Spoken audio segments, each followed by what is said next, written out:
تیسری آیات میں ان تعویلات باطلہ کا غلط ہونا واضح کیا ہے جو شرعی فیصلے کو چھوڑ کر غیر شرعی فیصلے کی طرف رجوع کرنے والوں کی طرف سے پیش آتی تھی،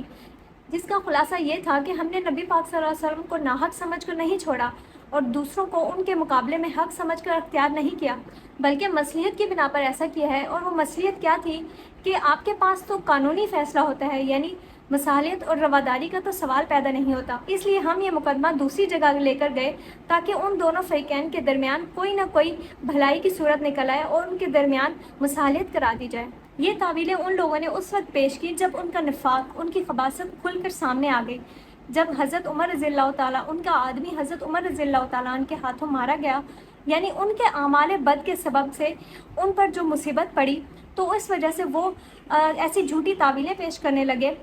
حق تعالیٰ نے اس آیت میں یہ واضح کر دیا کہ وہ اپنی قسموں اور تعویلوں میں جھوٹے ہیں، یعنی کہ جب ان پر کوئی مصیبت پڑ جاتی ہے اس وقت یہ لوگ آپ کے پاس جھوٹی قسمیں کھاتے ہوئے آتے ہیں کہ حضرت صلی اللہ علیہ وسلم کے پاس سوا کسی دوسرے کے پاس مقدمہ لے کر جانا کفر کے سبب نہیں تھا، بلکہ یہ ایک احسان تھا، یعنی کہ فریقین کے درمیان کوئی بھلائی یا مصالحت نکالنا چاہتے تھے۔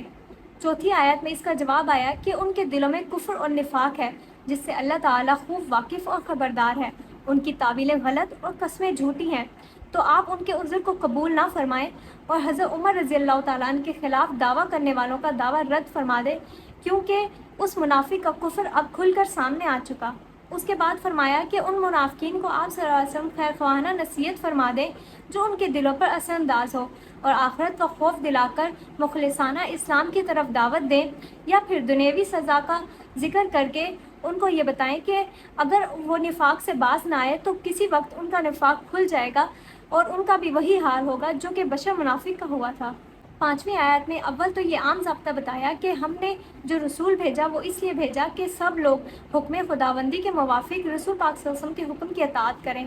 تو اس کا نتیجہ کیا ہوگا کہ جو شخص رسول پاک صلی اللہ علیہ وسلم کے حکم کے خلاف جائے گا تو اس کے ساتھ بھی کفار کے جیسا معاملہ کیا جائے گا۔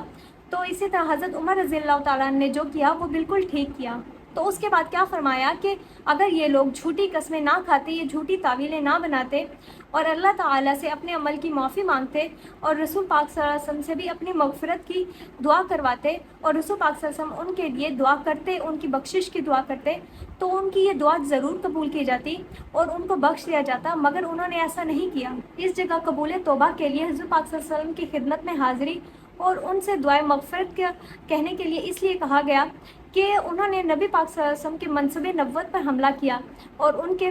فیصلے کو ماننے سے انکار کر دیا جس سے ان کو تکلیف پہنچی، اس لیے ان کے جرم کی توبہ کے لیے نبی پاک صلی اللہ علیہ وسلم کی خدمت میں حاضری اور نبی پاک صلی اللہ علیہ وسلم کے استغفار کو شرط قرار دیا گیا۔